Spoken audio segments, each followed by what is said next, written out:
പത്രോസ് എഴുതിയ ഒന്നാം ലേഖനം. അഭിവാദനങ്ങൾ. യേശുക്രിസ്തുവിൻ്റെ അപ്പസ്തോലനായ പത്രോസ്, പിതാവായ ദൈവത്താൽ തിരഞ്ഞെടുക്കപ്പെട്ടവരും യേശുക്രിസ്തുവിന് വിധേയരായിരിക്കുന്നതിനും അവൻ്റെ രക്തത്താൽ തളിക്കപ്പെടുന്നതിനും വേണ്ടി മുൻകൂട്ടി നിശ്ചയിക്കപ്പെട്ടവരും ആത്മാവിനാൽ വിശുദ്ധീകരിക്കപ്പെട്ടവരുമായി പോന്തസിലും ഗലാത്തിയായിലും കപ്പദോക്കിയായിലും ഏഷ്യയിലും ബിഥീനിയായിലും പ്രവാസികളായി ചിതറിപ്പാർക്കുന്നവർക്ക് എഴുതുന്നത്, നിങ്ങൾക്ക് കൃപയും സമാധാനവും സമൃദ്ധമായുണ്ടാകട്ടെ. സജീവമായ പ്രത്യാശ. നമ്മുടെ കർത്താവായ യേശുക്രിസ്തുവിൻ്റെ പിതാവായ ദൈവം വാഴ്ത്തപ്പെട്ടവനാകട്ടെ.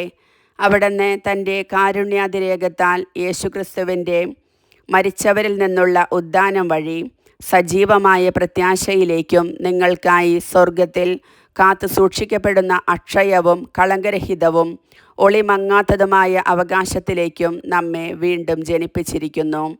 അവസാന കാലത്ത് വെളിപ്പെടുത്താനായി തയ്യാറാക്കിയിരിക്കുന്ന രക്ഷയ്ക്കു വേണ്ടി ദൈവശക്തിയാൽ വിശ്വാസം വഴി നിങ്ങൾ കാത്തു സൂക്ഷിക്കപ്പെടുന്നു. അല്പകാലത്തേക്ക് വിവിധ പരീക്ഷകൾ നിമിത്തം നിങ്ങൾക്ക് വ്യസനിക്കേണ്ടി വന്നാലും അതിൽ ആനന്ദിക്കുവിൻ.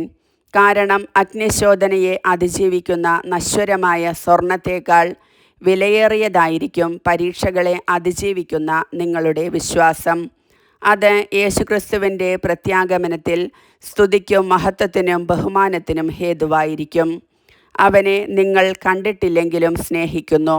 ഇപ്പോൾ കാണുന്നില്ലെങ്കിലും അവനിൽ വിശ്വസിച്ചുകൊണ്ട് അവാച്യവും മഹത്വപൂർണവുമായ സന്തോഷത്തിൽ നിങ്ങൾ മുഴുകുന്നു.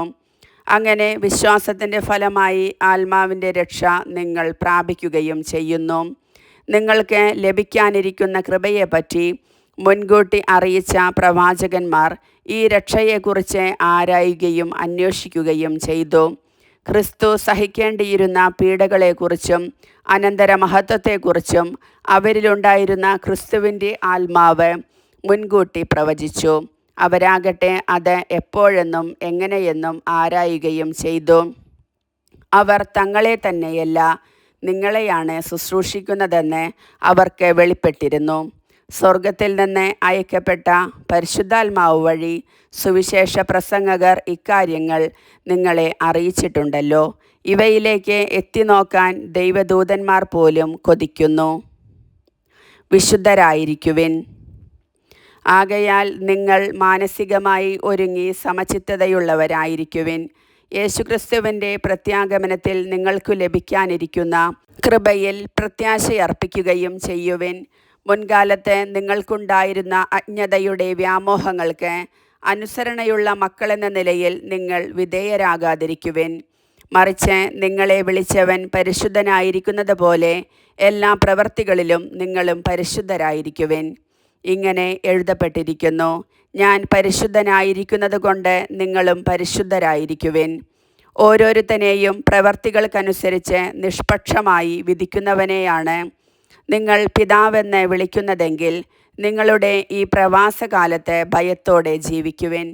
പിതാക്കന്മാരിൽ നിന്ന് നിങ്ങൾക്കു ലഭിച്ച വ്യർത്ഥമായ ജീവിത രീതിയിൽ നിന്ന് നിങ്ങൾ വീണ്ടെടുക്കപ്പെട്ടത് നശ്വരമായ വെള്ളിയോ സ്വർണമോ കൊണ്ടല്ല എന്നു നിങ്ങൾ അറിയുന്നുവല്ലോ. കറയോ കളങ്കമോ ഇല്ലാത്ത കുഞ്ഞാടിൻ്റേതുപോലുള്ള ക്രിസ്തുവിൻ്റെ അമൂല്യ രക്തം കൊണ്ടത്രേ. അവനാകട്ടെ ലോകസ്ഥാപനത്തിന് മുൻപ് തന്നെ നിയോഗിക്കപ്പെട്ടിരുന്നവനും ഈ അവസാന കാലത്ത് നിങ്ങൾക്കായി വെളിപ്പെടുത്തപ്പെട്ടവനുമാണ്. അവനെ മരിച്ചവരിൽ നിന്ന് ഉയർപ്പിക്കുകയും മഹത്വപ്പെടുത്തുകയും ചെയ്ത ദൈവത്തിൽ അവൻ മൂലം നിങ്ങൾ വിശ്വസിക്കുന്നു. അങ്ങനെ നിങ്ങളുടെ വിശ്വാസവും പ്രത്യാശയും ദൈവത്തിൽ ആയിരിക്കുകയും ചെയ്യുന്നു. സത്യത്തോടുള്ള വിധേയത്വം വഴി നിഷ്കപടമായ സഹോദര സ്നേഹത്തിനായി നിങ്ങളുടെ ആത്മാവ് പവിത്രീകരിക്കപ്പെട്ടിരിക്കുന്നു. നിങ്ങൾ ഹൃദയപൂർവകമായും ഗാഢമായും പരസ്പരം സ്നേഹിക്കുവിൻ. നിങ്ങൾ വീണ്ടും ജനിച്ചിരിക്കുന്നത് നശ്വരമായ ബീജത്തിൽ നിന്നല്ല, അനശ്വരമായ ബീജത്തിൽ നിന്നാണ്, സജീവവും സനാതനവുമായ ദൈവവചനത്തിൽ നിന്ന്. എന്തെന്നാൽ മനുഷ്യരെല്ലാം പുൽക്കൊടിക്ക് തുല്യരാണ്. അവരുടെ മഹിമ പുല്ലിൻ്റെ പൂവിന് തുല്യവും. പുൽക്കൊടികൾ വാടിക്കരിയുന്നു, പൂക്കൾ കൊഴിഞ്ഞു വീഴുന്നു. എന്നാൽ കർത്താവിൻ്റെ വചനം നിത്യം നിലനിൽക്കുന്നു.